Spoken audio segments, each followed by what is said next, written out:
নমস্কাৰ জিআৰজি ব্লগলৈ পুনৰবাৰ সকলোকে স্বাগতম জনাইছো। আজি আমি আলোচনা কৰিবলৈ লৈছো আঞ্চলিক গ্ৰামীণ বিকাশ বেংকত খালী হোৱা প্ৰায় ৯,৯৯৫টা পদৰ সম্পৰ্কত। ভাৰতৰ সকলো ৰাজ্যৰ আঞ্চলিক গ্ৰামীণ বিকাশ বেংকৰ বাবে একেলগে ৰিক্ৰুটমেণ্ট ঘোষণা কৰা হয়। প্ৰতি বছৰে IBPS অৰ্থাৎ ইনষ্টিটিউট অফ বেংকিং পাৰ্চনেল সিলেকশ্যন এখন কমিটি হয়। এই কমিটিৰ জৰিয়তে ৰিজনেল ৰুৰেল বেংকবিলাকৰ বাবে নটিফিকেশ্যন জাৰি কৰে। 2024 বৰ্ষৰ বাবেও এতিয়া নটিফিকেশ্যন ইতিমধ্যে আহিছে।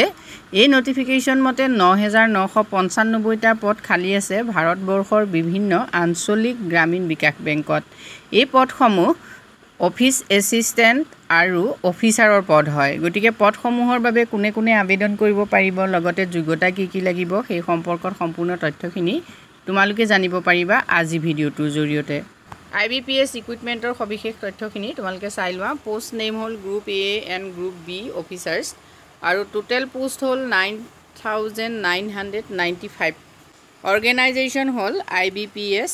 কোৱালিফিকেশ্যন গ্ৰেজুৱেট অৰ্থাৎ সকলো গ্ৰেজুৱেটে মানে বেচেলৰ ডিগ্ৰীধাৰীসকলে, সেয়া আৰ্টছৰেই হওক, কমাৰ্চৰেই হওক, ছায়েন্সৰেই হওক, সকলোৱে আবেদন কৰিব পাৰিব। Application process online. Application fees 850 আৰু ষ্টাৰ্ট ডেট 7 জুন। 7 জুনৰ পৰা অনলাইন আৰম্ভ হৈছে আৰু লাষ্ট ডেট হ'ব 27 জুন।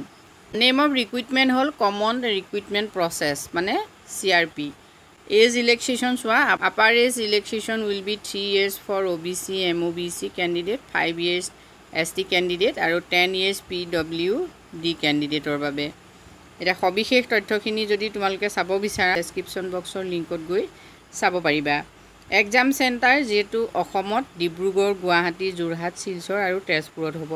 অফিচ এছিষ্টেণ্টৰ পদৰ সংখ্যা 5,585টা। এডুকেশ্যনেল কোৱালিফিকেশ্যন বেচেলৰ ডিগ্ৰী আৰু এজ লিমিট তোমালোকে চাই লোৱা 18 পৰা 28 yearsৰ ভিতৰত হ'ব লাগিব। অফিচাৰ স্কেল 1 এছিষ্টেণ্ট মেনেজাৰ, ইয়াত পদ আছে 3,499টা। Educational qualification candidate must have a bachelor degree in any discipline from recognized university. Age limit চোৱা 18 পৰা 30 yearsৰ ভিতৰত হ'লে তোমালোকে আবেদন কৰিব পাৰিবা। Officer scale 2 general banking officer manager, number of post হ'ল 496। এডুকেশ্যনেল কোৱালিফিকেশ্যন হ'ল candidate must have bachelor degree in any discipline from a recognised universities or equivalent with a minimum 50% marks in aggregate. Age limit 21 পৰা 35 years। Officer scale 2 specialist officer মেনেজাৰৰ পদ আছে 286টা। Educational qualification graduation লাগিব আৰু আদাৰ qualification আছে, তোমালোকে নটিফিকেশ্যনখন ভালকৈ চাই ল'বা।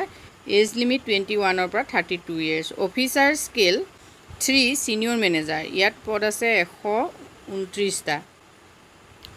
এডুকেশ্যনেল কোৱালিফিকেশ্যন বেচেলৰ ডিগ্ৰী থাকিব লাগিব আৰু অন্যান্য কোৱালিফিকেশ্যন সম্পৰ্কে তোমালোকে ডেছক্ৰিপশ্যন বক্সৰ লিংকত গৈ চাই ল'ব পাৰিবা। IBPS ৰিক্ৰুটমেণ্টৰ বাবে যদি তোমালোকে অনলাইন কৰিম বুলি ভাবিছা তেতিয়াহ'লে ফিজসমূহ চোৱা। যিহেতু কেটেগৰী অনুসৰি ফিজটো বেলেগ বেলেগ হ'ব। চিডুল কাষ্টৰ বাবে 175, চিডুল ট্ৰাইবছৰ বাবে 175, পাৰ্চনছ উইথ ডিজেবিলিটিজৰ বাবে 175, এক্স ছাৰ্ভিচমেন 175 আৰু অল আদাৰ কেণ্ডিডেটছৰ বাবে 850। ডেবিট কাৰ্ড, ক্ৰেডিট কাৰ্ড বা নেট বেংকিঙৰ UPI ছিষ্টেমত ফিজটো পে' কৰিব পাৰিবা। আৰু যদি তোমালোকে এই পদসমূহৰ বাবে এপ্লাই কৰিব বিচাৰা তেতিয়াহ'লে IBPSৰ অফিচিয়েল পৰ্টেলত গৈ অনলাইন কৰিব লাগিব। অনলাইনৰ লিংক ডেছক্ৰিপশ্যন বক্সত দিয়া থাকিব, তাত গৈ তোমালোকে অনলাইন কৰিব পাৰিবা। ইম্পৰ্টেণ্ট ডেটখিনি তোমালোকে পুনৰ চাই লোৱা। এপ্লিকেশ্যন যিহেতু 7 জুনৰ পৰা আৰম্ভ হৈছে আৰু এপ্লিকেশ্যনৰ লাষ্ট ডেট হ'ল 27 জুন।